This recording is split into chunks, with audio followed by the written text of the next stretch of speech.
Comment gérer la richesse des ressources naturelles de l'Afrique ? L'Afrique détient un tiers des ressources minières de la planète, un dixième des réserves pétrolières, 2/3 des diamants.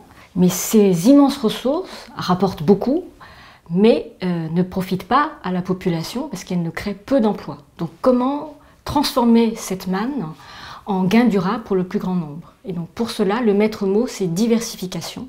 Développer des secteurs qui emploient de la main-d'œuvre et qui sont liés aux mines, au secteur minier, comme l'approvisionnement alimentaire ou les services logistiques ou juridiques liés aux entreprises. Développer ces nouveaux secteurs à partir de l'expertise des compagnies minières, qui sont souvent d'ailleurs des compagnies étrangères et qui peuvent apporter cette connaissance des bonnes formations. D'abord, il faut bien dire que ces ressources naturelles, c'est quelque chose d'important dans l'Afrique subsaharienne, 10% de la production à peu près et 50% des exportations. Donc c'est quelque chose qui pèse dans l'activité économique de ces pays. Le problème fondamental, c'est qu'il faudrait, tout simplement pour les gérer optimalement, transformer ces matières premières de telle sorte qu'on n'exporte pas un produit sans valeur ajoutée, mais un produit qui contienne de la valeur ajoutée. Et c'est par ce biais-là qu'on pourra transformer les structures de production en Afrique. Et puis, au-delà du plan économique, le fait de dominer, de contrôler ces ressources naturelles, c'est une forme d'indépendance plus grande. Afrique, terre d'innovation ? L'Afrique a sauté carrément une génération, passé directement à la révolution mobile. Cette révolution, c'est les moyens de paiement. Les téléphones servent à payer, servent à informer les producteurs sur les prix agricoles, à lutter contre la contrefaçon dans des médicaments. Mais l'information ne suffit pas. Il faut pouvoir accéder à ces marchés. Et pour accéder à ces marchés, il y a deux types d'obstacles. Des obstacles en dur. Les routes sont très mauvaises, par exemple impraticables pendant la saison des pluies quand ce sont des routes en terre. Et puis les obstacles mous, les contrôles tatillons sur les routes et tous les monopoles de toutes sortes qui sévissent sur le transport des produits. L'innovation commence en Afrique, mais encore d'une manière limitée, d'une manière réduite, parce que c'est des pays pas très riches et ils n'ont pas les moyens que nous avons, nous, en Europe, pour développer la recherche et ensuite passer à l'innovation. Néanmoins, il commence à y avoir dans un certain nombre de secteurs des progrès assez intéressants et des innovations remarquables. Par exemple, dans l'agriculture, vous avez une plateforme qui s'appelle Miuma au Sénégal qui permet de mettre en contact les grossistes et les producteurs de produits agricoles.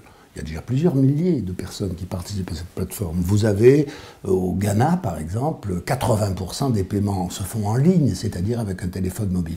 Donc il y a déjà pas mal d'expériences. Au Burkina, il y a des jeunes qui ont inventé un savon un peu particulier qui permet de repousser les moustiques qui portent le palu et de tuer les larves des anophèles. Donc voilà quelques exemples dans certains secteurs particuliers. Mais il manque encore beaucoup de moyens financiers et si on veut que ces innovations progressent, il faut mobiliser les moyens. Comment faire un atout de la jeunesse africaine ? L'atout, c'est cette énorme population que l'Afrique a à sa disposition maintenant. Et il faut bien se rendre compte que l'Afrique a longtemps été un continent vidé par la traite des esclaves. Et maintenant, l'Afrique a une opportunité qui est de pouvoir prétendre à une croissance allasiatique fondée sur des secteurs intensifs en main-d'œuvre, comme l'agriculture irriguée, le textile, les call centers.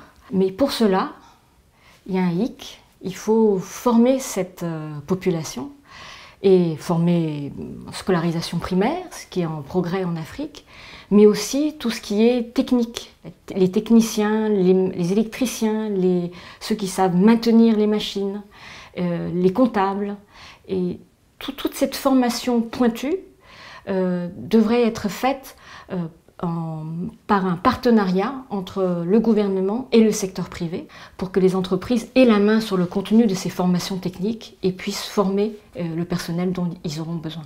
Il y a 1 milliard à peu près d'habitants aujourd'hui en Afrique, il y en aura 2 milliards dans 20 ou 25 ans. Donc c'est considérable et ça sera 25% à peu près de la population mondiale. Alors cette population est très jeune, âge médian 18 ans contre 42 en Europe, ça veut dire que nous sommes beaucoup plus vieux qu'eux. Et donc cette jeunesse, ça peut être quelque chose de formidable, ça peut être un moyen un levier considérable pour la croissance, mais ça peut être un boulet épouvantable. Parce que cette jeunesse, il faut la former. S'ils ne sont pas formés, ils seront chômeurs.